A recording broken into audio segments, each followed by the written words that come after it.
compassion and strength, gather to celebrate once again. Gather the Spirit growing in all, drawn by the moon and fed by the sun. Winter to spring and summer to fall, the chorus of life resounding as one. Gather in peace, gather in thanks, gather in sympathy now and then. Gather in hope, compassion and strength, gather to celebrate once again.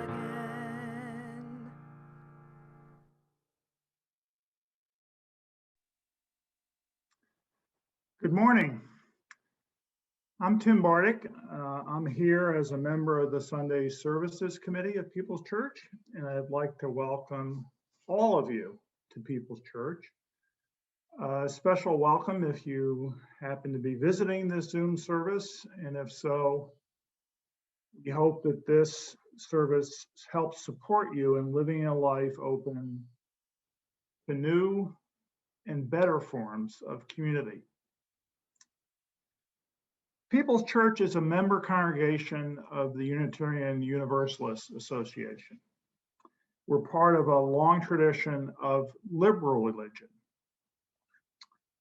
Among other things, liberal religion means that we believe we need to recognize the benefits of living in a diverse community.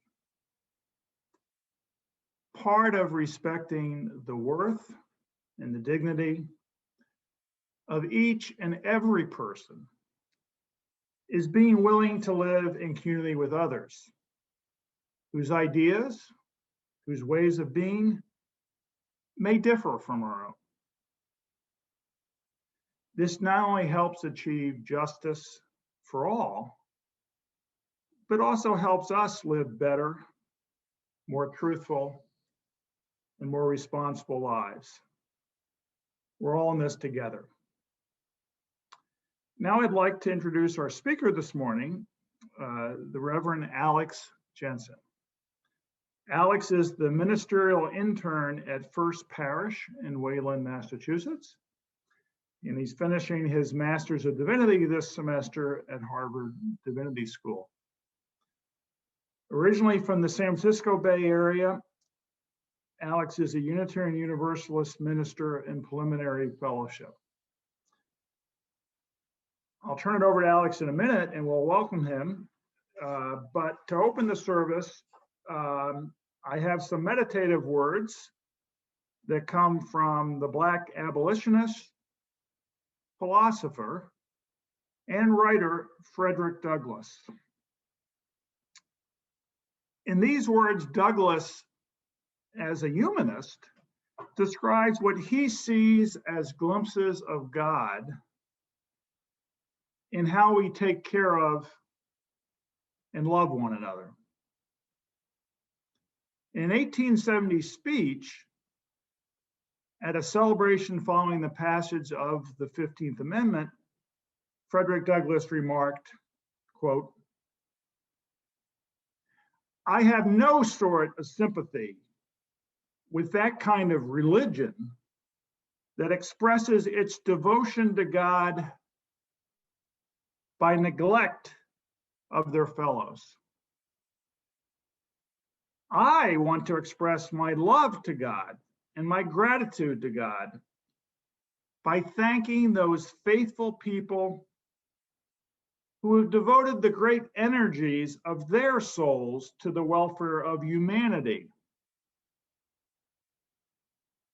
It is only through them that I can get any glimpses of God anywhere," end quote.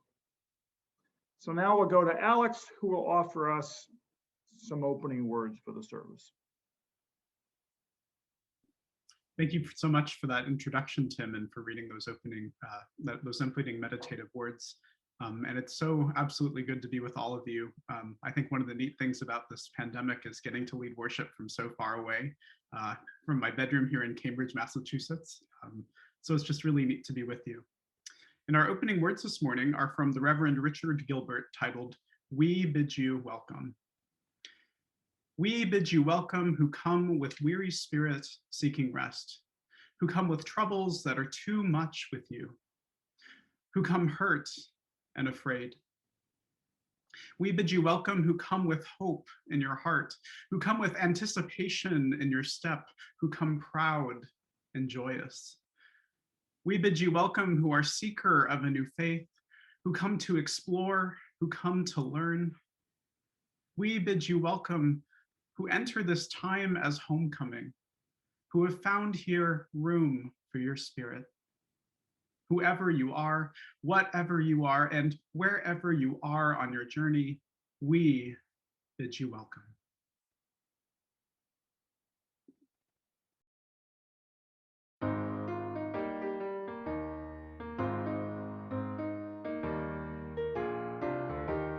There's a river flowing in my soul. There's a river flowing in my soul, and it's telling me that I'm somebody.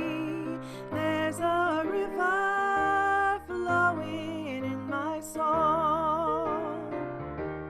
There's a river flowing in my heart. There's a river flowing in my heart, and it's telling me that I'm somebody. There's a river flowing in my heart.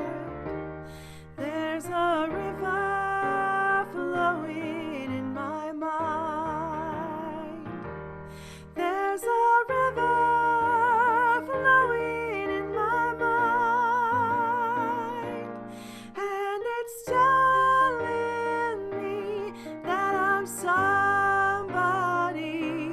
There's a river flowing in my mind.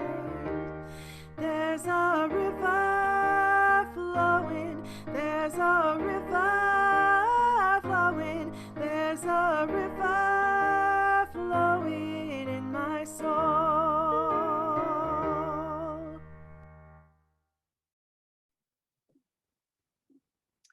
Our chalice lighting this morning are words from the Reverend Michael Tino.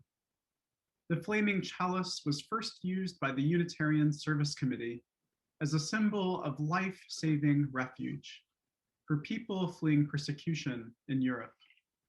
As we light our chalices, we invoke the love that called people to put their lives at risk to save others. May we be vessels of life-saving welcome. I now invite you to join me in lighting our chalices this morning. And if you are lighting a chalice, you are encouraged to type in the chat box, "A chalice is lit in your neighborhood, your city, or your street," whatever location you'd like to put.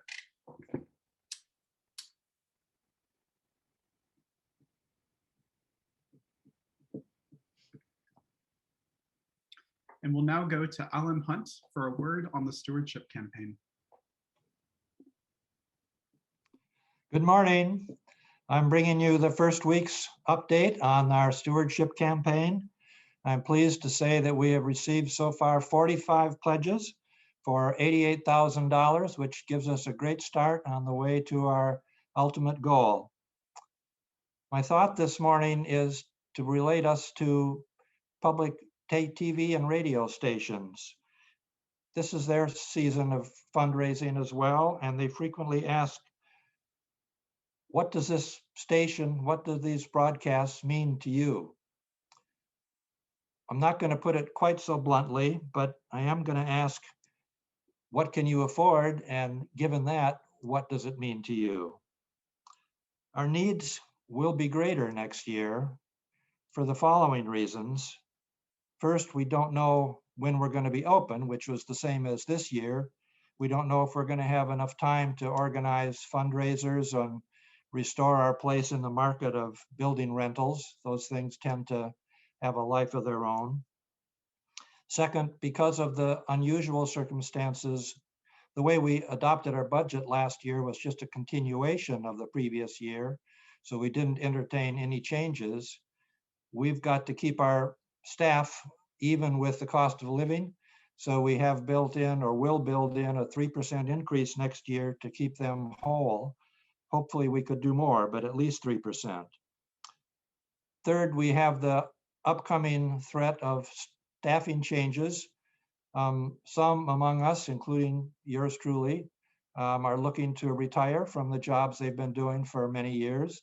And that means an additional salary base that we're going to have to support. That could be as much as 10% total for next year. That's the bad news. The good news, and let me remind all of you, we do not have a capital campaign underway. After 9 hard years, we have almost completed that. The burden is off, and we have no pledges ongoing. So that should leave some room in your budget. As you look at that budget, I urge you to go today, if possible, to peopleschurch.net and enter your pledge for next year, which begins July 1st, 2021. If you don't or can't use the internet, please just call the church. We will get back to you. We will send you paper forms if that's what you need, or answer any of your questions. You'll be talking to a machine there, but a human will get back to you in short order. I'd like to end by introducing a video from the Small and Hetzel family to tell you why they support People's Church.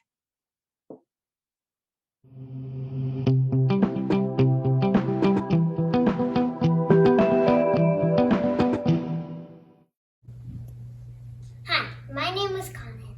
I do virtual church every Sunday. What I like about church is I enjoy watching videos and listening to stories. And I enjoy having my own chalice. And I enjoy sharing joys and concerns. And after church, I'm always in a good mood. Hi, my name is Lily and I go to church every Sunday. One thing I enjoy about church is staying connected with people in my community. Even though church is virtual, I still enjoy being able to talk to and connect to people in my church. I also enjoy getting a chance to reflect on what's important. Another thing I enjoy is working to become my best self. Hi, I'm Ann Smolin-Hutzel, and this is my husband, John. We've been members at People's Church for about 5 years since our son, Colin, was around 2. One of the things that we're most thankful for at People's is the great religious education program.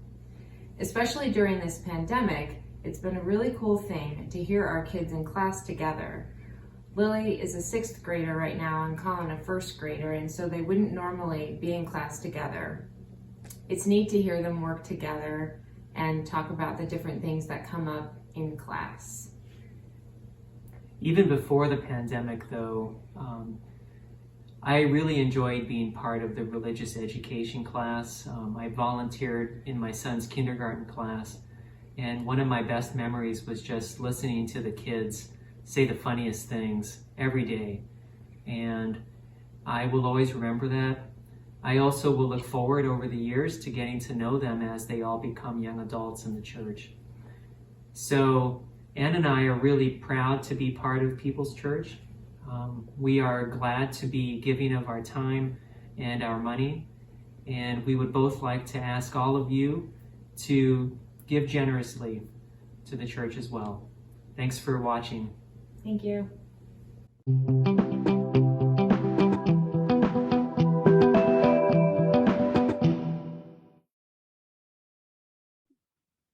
Such wonderful testimonials from the Small and Hetzel family. Those were just really wonderful. So our Time for All Ages and our children's message today, I have a story for you today about a red crayon. All his life, the red crayon knew that he was red, except he felt kind of funny about his red packaging. Over and over, he kept feeling like he wasn't very good at being red. He tried and tried to draw a red fire truck, but all that came out was a blue one. Oh dear. His teacher thought maybe he just needed to practice some more. So the red crayon teamed up with another red crayon to draw strawberries. And watching as the other crayon drew, he gave it a try too. But he couldn't really. His strawberries were all blue. Oh no. His mother thought maybe mixing colors might help him to be more red. So the red crayon and the yellow crayon decided to give it a try, going around and around and around in circles, though in the end, they just ended up making a big greenish mess. Not the red that the crayon was hoping for. Uh-oh. His grandparents thought maybe he just needed to draw a self-portrait like others in his class. Surely, like purple and green, he'd be able to draw himself red if he just tried. Well, it didn't work.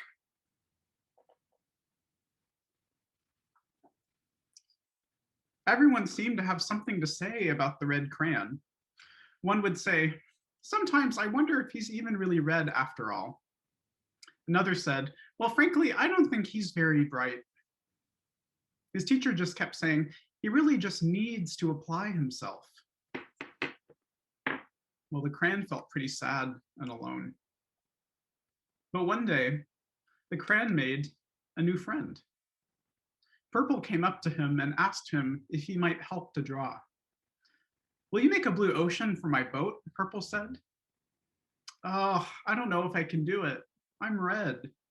I don't know if I can draw an ocean. Will you please just give it a try? Purple asked. Well, okay.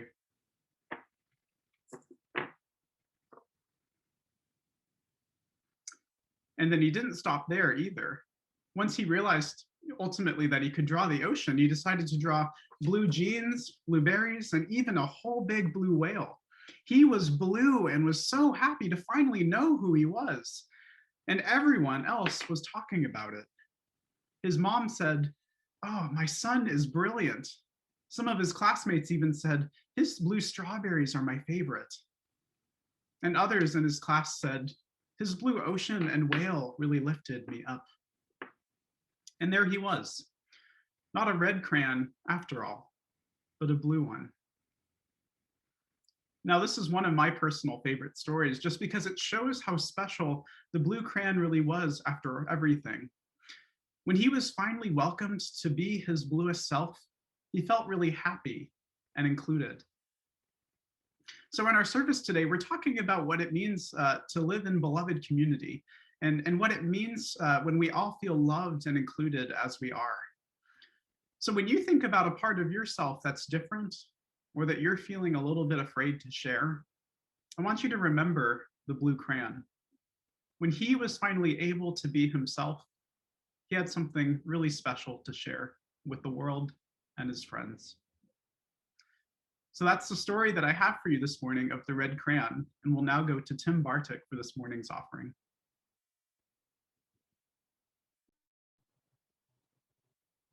So once a month at People's Church, we devote our offering to a community organization that the Social Justice Committee at our church has identified as doing particularly good, important, and effective work in the community.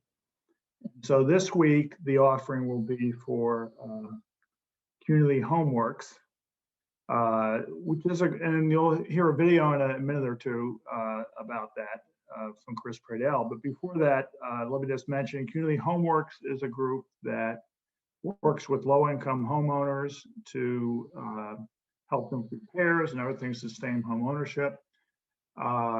As part of the chat, there will be a link to how to give, and what we ask people for these community donations is to donate through People's Church so we can keep track of how much was donated. It's also easier for the community group to get one check rather than get multiple checks. So please give generously. And now we'll have a video by Chris Pradell from Community Homeworks on the work they do.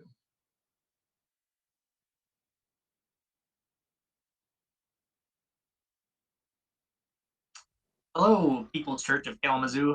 This is Chris Pradell. I'm Executive Director at Community Homeworks here in Kalamazoo. We're a nonprofit organization here in the heart of Kalamazoo. We're located on Bryant Street, right in the Edison neighborhood, and that's where we're headquartered.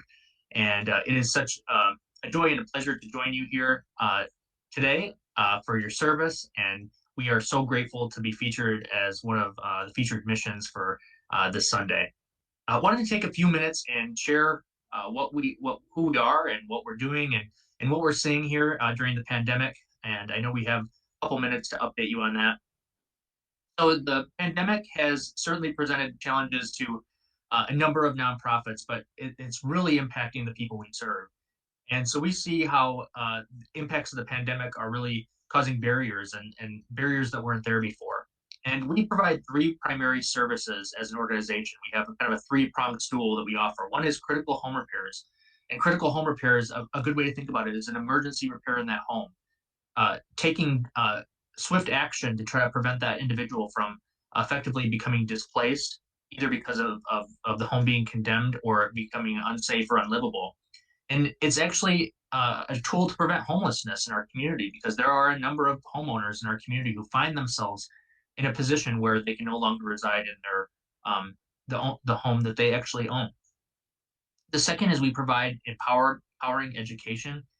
The whole premise of that you can give a person a fish or teach a person to fish, and the idea being that if we can empower people to maintain and care for their home and prevent things from happening in the first place, or if it's a simple thing to repair themselves instead of having to hire somebody that it's expensive, that's going to benefit them as well.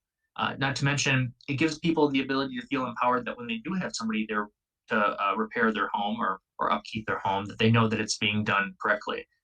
And so the third, as funding permits, we also focus on weatherization and trying to help homeowners save more on their energy bills and make their home more energy efficient, and in doing so being better stewards to the environment and supporting global warming as well here in our community. Those are the three major things that we offer, and was going to spend some of the time here to give you a couple examples of recent stories we've had. We had a single mother in the Edison neighborhood reach out to us because her furnace was no longer working in the middle of winter. Our technicians went out to go check out the situation and found that Consumers Energy had actually shut down their furnace because it was a carbon monoxide threat to their family. Well, out of desperation during the cold period, this single mother turned the furnace back on and could have effectively poisoned her family. And luckily, we were able to get there and see that there was somebody had come in and improperly installed ventilation, and so we were able to go in and replace the furnace and the ductwork, and we also were able to actually give the family a new hot water heater because their old one was on its last legs. We also, had another instance here this last fall of an individual who had been on wait lists and been going through the referral loop for months and over a year to try to figure out how to make their bathroom in their house more accessible. The individual had fallen twice trying to get into their shower after experiencing a stroke prior. Again, a situation where it's a young father, married and partnered, and was really severely impacted by the barriers that he had within his home. So we were able to actually go in and make the shower accessible. In the process of doing that, we discovered that there was rot in some of the wood throughout the bathroom, and we're able to fix up his bathroom and do all that for that family. And so he is now effectively able to get in and out of the shower safely with grip bars and remove the barrier for him to step into. And so that's really what Community Homeworks does. On any given year, the pandemic was a bit of an outlier, but in a normal year, we serve somewhere between 80 to 120 homes in our community. And as a young organization, we are just over 10 years old and have already served an estimated 1,500 households in the Kalamazoo area. So we are so proud to do this work. We know it's making a difference in people's lives. We know that having a roof over your head is such a fundamental need for all the things in life. We also recognize that, it's far easier to keep somebody within their home than to try to find them someplace to reside. We also know, the impacts that it has on people who are having to work from home, children who are having to school from home, people who are more homebound because of the pandemic, because that is their lived environment, but it's also now their work environment for many. It's their school environment for many. And for many, they feel very much, in many ways, secluded because of the pandemic. And so all the issues, health or safety related, that we work to remediate are exacerbated by the fact that individuals are spending so much more time in those lived environments. We also anticipate, with the pandemic as well, that we'll likely see a huge uptick in calls as people start to feel safer about calling and asking for people to come help them within their homes. We would certainly appreciate any help that you or someone could lend, or even just sharing and passing along us as a referral. If you know someone who could use our services, please give us a call and reach out to us. We're at communityhomeworks.org, or you can reach out to us at 269-998-3275. Thanks so much, People's Church, and hope you have a great day. And thanks so much for involving us in your service today. Bye.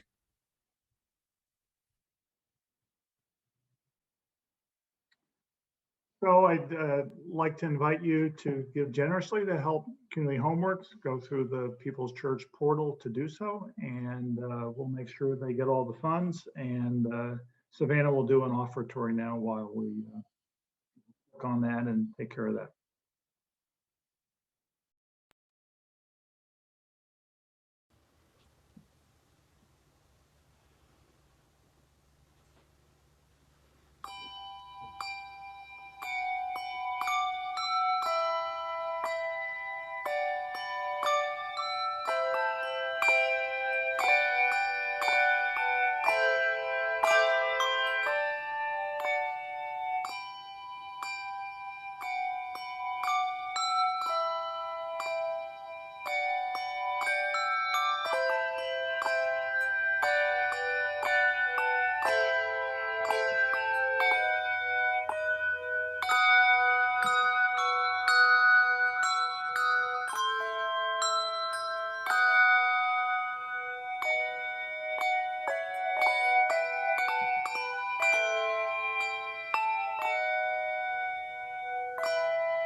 Thank you, bell ringers and Savannah, for that beautiful music. If you could join me in reading the giving thanks for all that sustains us. From the countless gifts we each have been given, gifts of life, gifts of love, gifts of sustenance, we bring these small portions to share in the works of love which none of us can accomplish alone.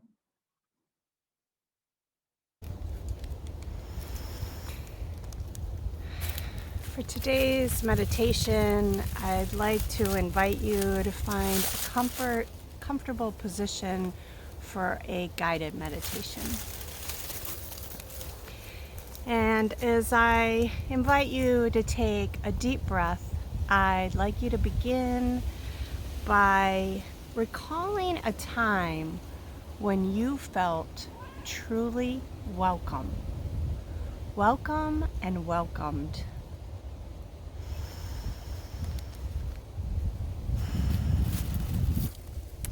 A time when you were able to bring forth your whole and fullest self, and where you felt completely accepted.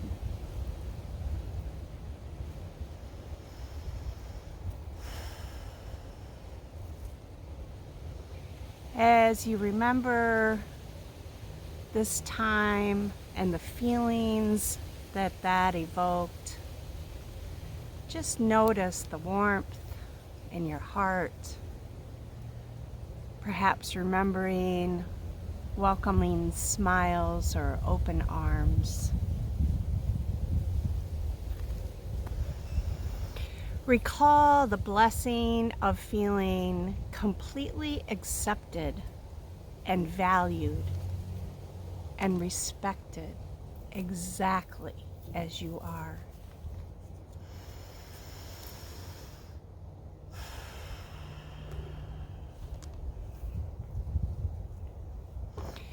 Youth have expressed that People's Church is often the one place where they feel as though their whole selves, uncensored, are accepted, and where they feel like they belong. What a gift. In our aspirations to build the beloved community, we seek to extend this radical welcome to all who desire it.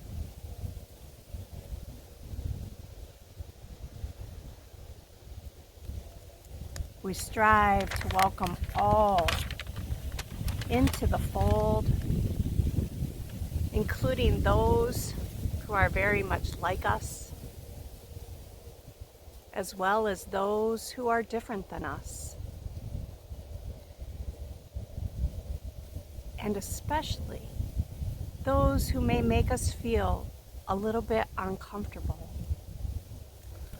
For this is the place where we can lean into opportunities to stretch and to grow, to learn more, to deepen understanding, to extend compassion, and to widen our circle of love.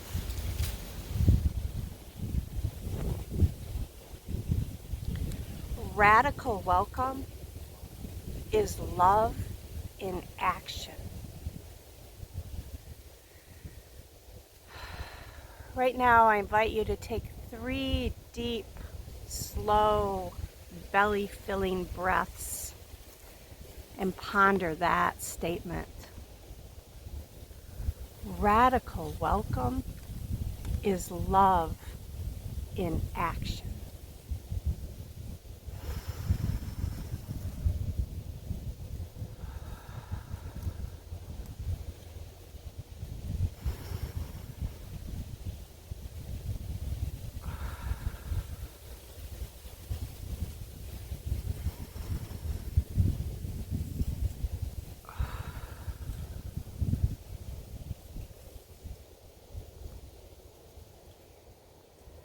May we live this radical love into the world today and every day.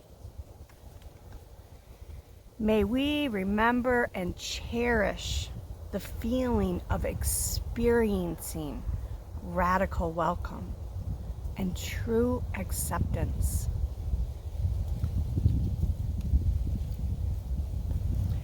With generosity of spirit, with loving hearts, may we extend this invitation to others as we work together to build the beloved community, both within our congregation and beyond it.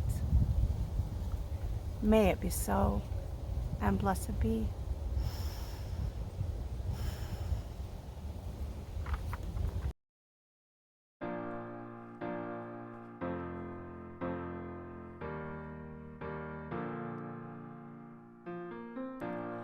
Comfort me, comfort me, comfort me, oh my soul.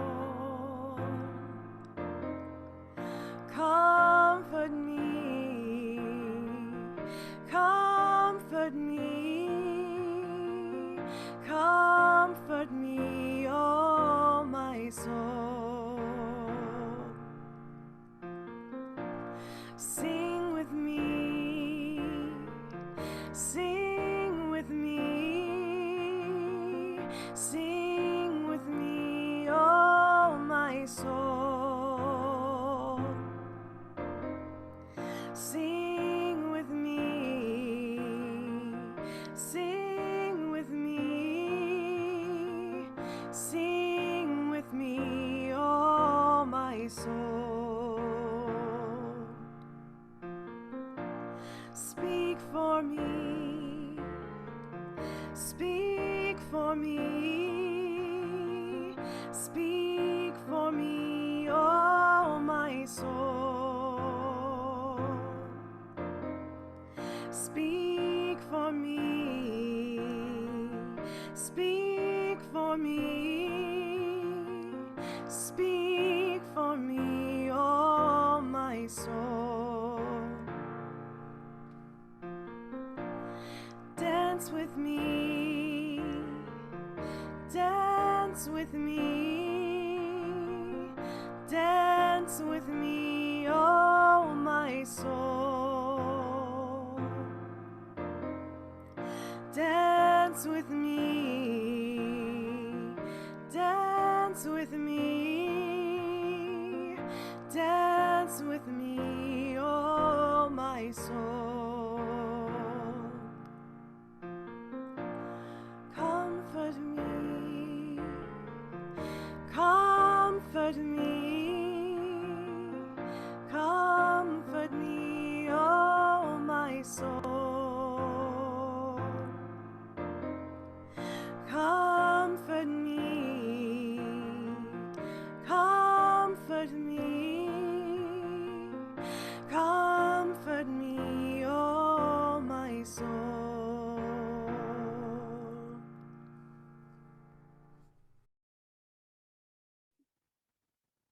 Just wonderful. So, so beautiful.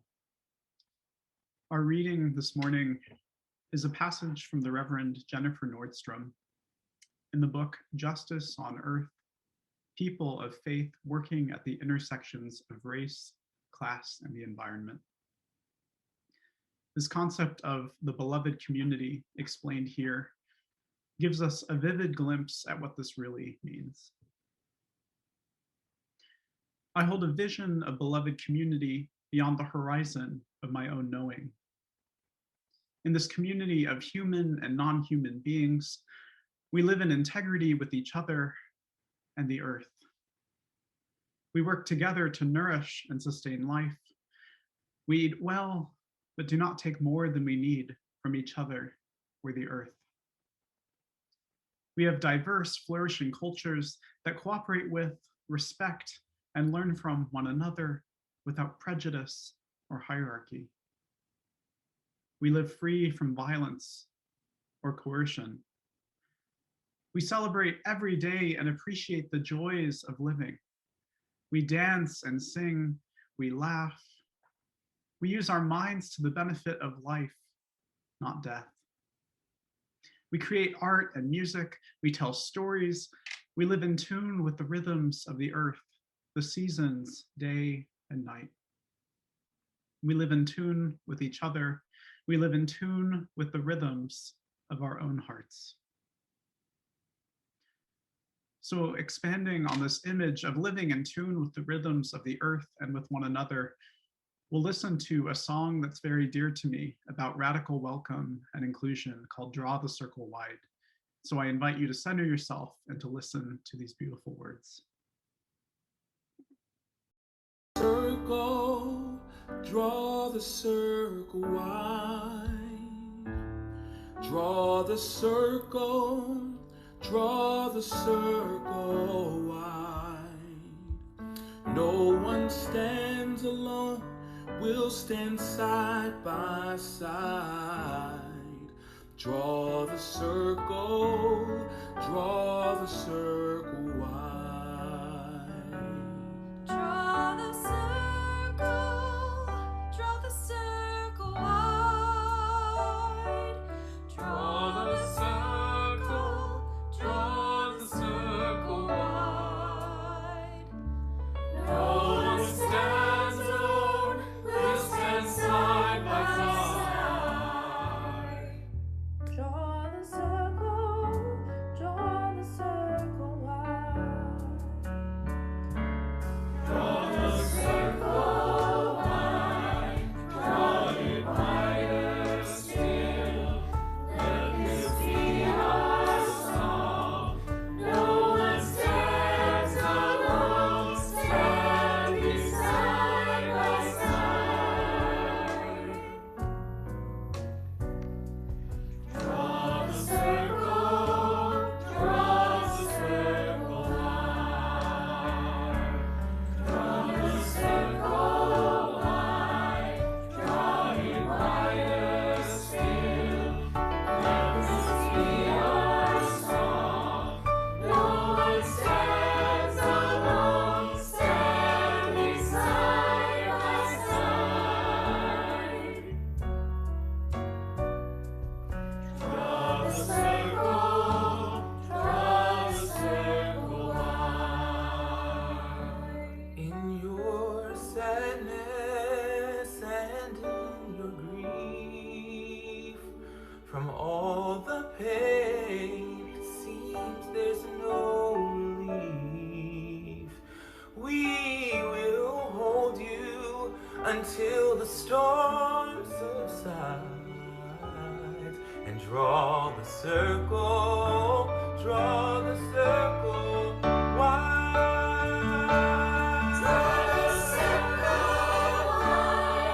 draw it wider still.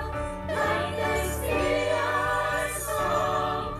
No one stands alone, standing side by side. Draw the circle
Draw the circle wide, draw it wider still.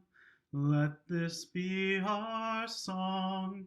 No one stands alone, standing side by side. Draw the circle wide. I first heard this song standing in a circle at one of Harvard Divinity School's weekly choir rehearsals. Standing side by side with my peers of all sorts of backgrounds, musical abilities, beliefs, and faith traditions. The lyrics became embodied in this incredible circle of voices, each one of us joining in the song. This holy moment of music making that gave us a glimpse at something far greater than just ourselves. With no single one of us standing alone, many of us were moved to tears by the gentle words and music. To this day, it remains one of my favorite moments in my time in divinity school, reflecting radical types of communities and spaces, spaces where I have felt that I was welcomed to bring my full self and that I truly belonged. It also makes me realize just how much I miss things like singing together in church and the sacred moments that we can create together when we're in person. More importantly, though, moments like these point to something special that I know to be true of Unitarian Universalism and the kinds of spaces and communities that we hope to create. Now, I suspect that I'm not alone in having glimpses like this one at something sacred and larger than myself. You too know moments like this one. Moments like singing together in a packed sanctuary on a Sunday, a singing with a swell and a hum that reaches us at our core. Moments like standing in awe under a clear night sky, gazing up at the wide moon and the great expanse of stars overhead. Moments like holding the hand of a loved one who is dying, bearing witness to their sacred and special life as it enters into its final moments. Sometimes we can even feel this in common everyday moments, like in slowing down to enjoy conversation with friends over a shared meal or a simple cup of coffee. Now, I believe that glimpse moments go beyond just glimpses at wonder and connection. Instead, these glimpses offer us a peek at what we hold so dear and sacred as Unitarian Universalists. These are glimpses at the very power of life itself. And while we see a world out there that is so deeply hurting, there are still glimpses we have now at the beloved community that we so desperately dream to create. So in exploring today's theme of beloved community, I want to speak to you today about these sacred glimpse moments. Now, needless to say, many of you have probably already heard a lot about beloved community by now. The concept of the beloved community is something that I personally hold central to my ministry and calling. It's also the subject of my master's work as I'm finishing up this final semester in divinity school. And what I find hard about language of beloved community is how it can be so difficult to envision sometimes or even imagine. It might seem like this really abstract idea or something that is just far beyond the reaches of our own imaginations. Some of us might look skeptically at beloved community as something that just doesn't really seem practical or even achievable in our lifetime. Some of us who have witnessed oppression might be wondering if the arc really does bend toward justice. And even so, I believe that the beloved community isn't really this far off concept that's too difficult for us to understand. Instead, I believe these everyday sacred glimpses show us that the beloved community is actually real to us and present with us in the here and now. Ultimately, this is at the heart of Unitarian Universalism and our theology, or how it is that we make meaning, or what it is that we hold sacred. We believe the beloved community is more than just a goal of how life should or ought to be. It's an experience that we have available to us even now. These glimpses at the beloved community help to sustain us as we work faithfully and tirelessly against injustice and strive to make this world a better place. However, even in the wake of this powerful prophetic vision, we as a tradition are facing many growing pains. We're still trying to sort out what it is that we believe about ourselves as a faith and who we are still yet becoming. Though many of us within Unitarian Universalism have heard of this idea of the beloved community, we're not yet all on the same page. We're trying to make sense of our history while also answering the calls to end white supremacy and racial injustice, both in ourselves and our institutions. This has become clear in a report from the UUA's Commission on Institutional Change, a committee that examines the structures of power and whiteness in Unitarian Universalism. In their latest report titled Widening the Circle of Concern, the Commission named the importance in these times of centering theology in our tradition. In their words, we need to articulate a theology grounded in our Unitarian Universalist principles and sources of inspiration, developing a shared theology that centers on helping to unearth, manifest, and point the way toward liberation is for our collective flourishing. This theology will also call us to be accountable for the legacies of our past deeds and to work for an equitable future. In short, we have a deep need for a common faith and a better way of speaking about that shared faith. So when speaking about the beloved community this morning, I want to offer this theology of glimpsing the sacred as a theology that answers this call. I believe that the beloved community is a thread that can unite each one of us across this beautiful faith, no matter how different our personal beliefs and spiritualities might be. We are at a pivotal moment in our movement where we are deciding who we want to become and how we are leading this faith into the future for years and generations to come. We need a better way of saying what it is exactly that we believe. And the beloved community as both the world we are building and an experience that we already know through these glimpses. This is one way we might name the core of our theology of our faith. Our reading from earlier by the Reverend Jennifer Nordstrom in Justice on Earth gives us a beautiful vision for what beloved community looks like. In her description of this community, she imagines a world in which we live in integrity with the earth. She names that we don't take more than we need and that we live in tune with nature's seasons and cycles. Likewise, we live in integrity with one another, where we have diverse and vibrant cultures that teach us about what it is to be human without prejudice or hierarchy. Free from violence or exploitation, we live in tune with the rhythms of our own hearts as we laugh and sing together, celebrating the sacred joys of living. What I find so moving about this powerful vision is that it speaks to what we do in Unitarian Universalist communities. We covenant together to be spaces where we can bring our fullest selves, leaving no part of who we are behind or at the door. We strive to live in right relationship with one another and the world around us.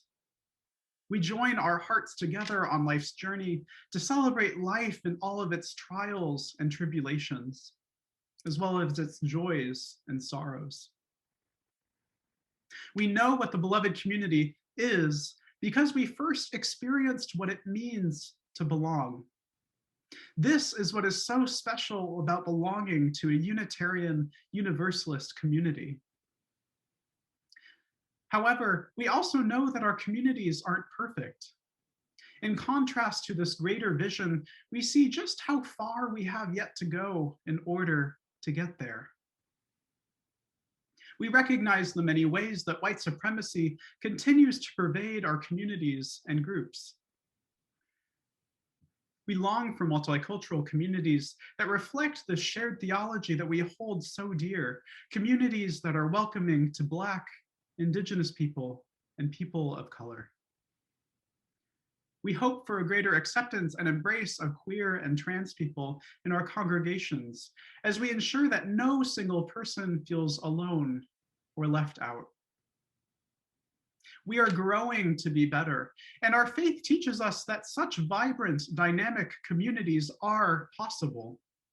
And when we do this right in our communities, we make opportunities for holy encounters, for people to feel loved and accepted just as they are, in all that they are. And what we also know is that doing this right in our communities takes intentionality and practice. However, the beloved community isn't some new idea that's emerged in recent years. This vision is also something that comes from our Universalist roots as a faith. Our Universalist forebears believed in a greater love that was holding every single one of us. In their view, no person was outside of the bounds of this love. Now, while historically they might call this greater love God, our Universalist ancestors pointed to that very thing that Frederick Douglass, as a humanist, named as glimpses of what he might call God. For our Universalist ancestors, ultimately what mattered wasn't some sense of salvation in the afterlife, though universal salvation was a defining theology. Instead, they believed that salvation mattered in this life. They held a faith that taught that though this world might be marked with pain, tragedy, and injustice, there is still good news. In the end, this world is still savable and indeed worthy of saving. Universalism tells us of a circle of love that embraces every single one of us, no matter who we are or where we are on life's journey. This widening circle also shows us just how much working toward justice and liberation in this life matters, especially as we work to care for those who are most at the margins. Our faith calls us to widen our welcome, to build a longer table, inviting those who are different from ourselves to pull up a chair. Returning again to the Commission's report, they write, "A Universalist theology of liberation in the present day centers our capacity to be sanctuaries of radical truth-telling and abundant compassion, so that an all-embracing love at the center of our tradition can serve to make all of us more whole." If we are serious about widening our welcome to others, and I believe that we are, we need to have a better way of sharing this faith's good news of love and liberation. Imagine what might be possible for this faith if we truly choose to center this potent theology of radical welcome and inclusion. In our children's message this morning that I shared with you, we see the power in making beloved spaces where we're welcomed to bring our fullest selves. For the blue crayon that was told his whole life that he was red, he made a friend who finally saw him as he was. The blue crayon's entire community rallied to support him, to be his bluest self, to draw the bluest oceans, blueberries, and blue whales. In the end, the blue crayon learned what it means to belong, and the blue crayon experienced a glimpse moment of living in beloved community and right relationship. Returning to that opening moment that I shared with you, of singing in a circle of beloved friends, getting a glimpse at the beloved community to come through this sacred moment. There is so much power in these moments and spaces for connection that we can experience. For myself, I was lucky. Becoming a Unitarian Universalist in my teenage years quite literally saved my life. This faith would hold me in some of the most challenging moments of my life, affirming my own worth and dignity through my coming out as gay in my teen and young adult years. I was lucky that I experienced a Unitarian Universalism that held me in all that I was. And I was lucky that this powerful experience of beloved community would eventually call me to bring this to others in my ministry. It breaks my heart that there are still folks out there who aren't welcomed to experience our life-saving faith and theology. There are still some who don't feel that they belong, or who are left wondering if we'll really make a space for them at the table to bring their fullest selves. Friends, our faith calls us to draw and extend the circle wider. And I invite you to join me in cultivating this shared faith. Our good news can't afford to be locked up in empty words of welcome. Instead, we must do the work of widening the circle. We have a life-saving faith and theology that needs to be shared out now more than ever. So this morning, I leave you with this blessing. May we draw our circles wider still. May we be ready to pursue this great promise of the beloved community on the horizon. And when we are weary in the face of anguish, pain, and injustice, may these glimpse moments that we get at the world yet still to come sustain us on the journey. Let this be our song, that no one stands alone, that each one of us belongs and is held in a greater love. May it be so, and amen. So we'll now sing our closing hymn, Building a New Way. And this is a hymn that speaks to what is possible for us with how we can build and create the beloved community in the here and now. So I'll now invite you to sing out as Savannah leads us with her voice.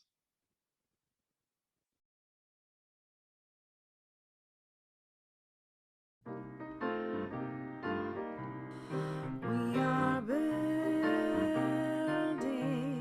a new way. We are building a new way. We are building a new way, feeling stronger every day. We are building a new way. We are working to be free. We are working to be free.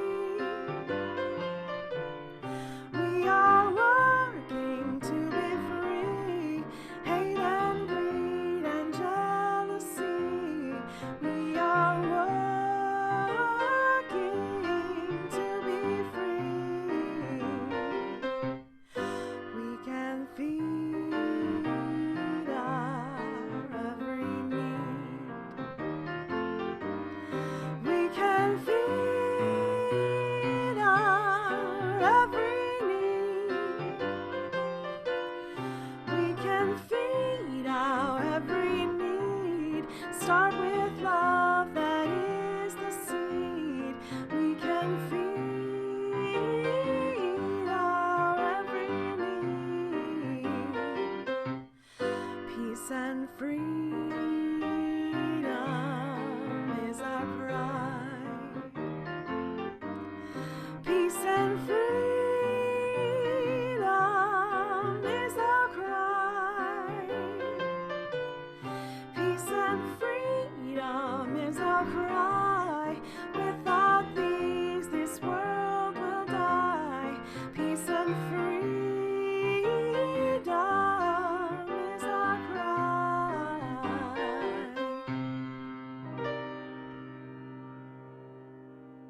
want to leave you all with this benediction that I say every Sunday as a sort of ritual at First Parish in Wayland.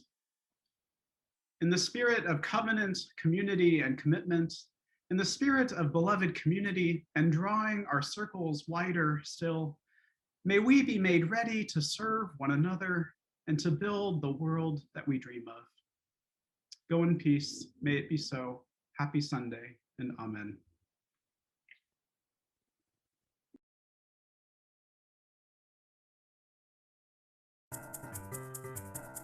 We are going.